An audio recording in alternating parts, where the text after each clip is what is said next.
ஒரு வருஷத்துக்கு தங்கம் வாங்காதீங்க. பிரதமர் மோடியின் அதிரடி வேண்டுகோள்.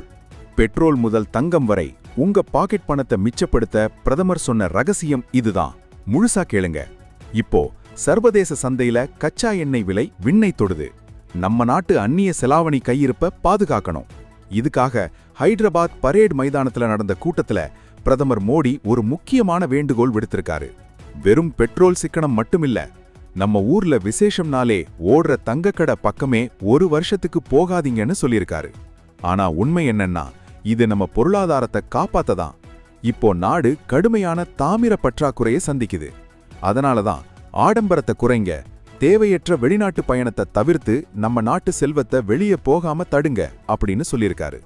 சென்னை, கோவைன்னு நீங்க எங்க இருந்தாலும் இனி மெட்ரோ ரயில்கள் மற்றும் பேருந்துகள் போன்ற பொது போக்குவரத்தை பயன்படுத்துறது தான் புத்திசாலித்தனம்.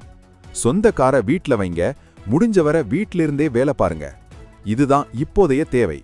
போர்க்காலத்துல மக்கள் தங்கத்தையே தானமா கொடுத்திருக்காங்க. இப்போ ஒரு வருஷம் தங்கம் வாங்காம இருக்க மாட்டோமான்னு பிரதமர் கேக்குறாரு. இந்த விஷயம் இப்போ சோஷியல் மீடியால பயங்கர விவாதத்தை கிளப்பியிருக்கு. நடுத்தர வர்க்கத்தினர் தேவையற்ற பகட்டை கைவிட்டாலே நாடு முன்னேறும்னு அவர் நம்புறாரு. பிரதமர் சொன்ன மாதிரி உங்களால ஒரு வருஷம் தங்கம் வாங்காம இருக்க முடியுமா? உங்க கருத்தை மறக்காம கமெண்ட்ல சொல்லுங்க. இந்த வீடியோ பயனுள்ளதா இருந்தா லைக் பண்ணிட்டு உங்க நண்பர்களுக்கு ஷேர் பண்ணுங்க. தினசரி அப்டேட்ஸுக்கு நம்ம சேனலை சப்ஸ்கிரைப் பண்ணிக்கோங்க. அதனால தான் சொல்றேன், ஒரு வருஷத்துக்கு தங்கம் வாங்காதீங்க.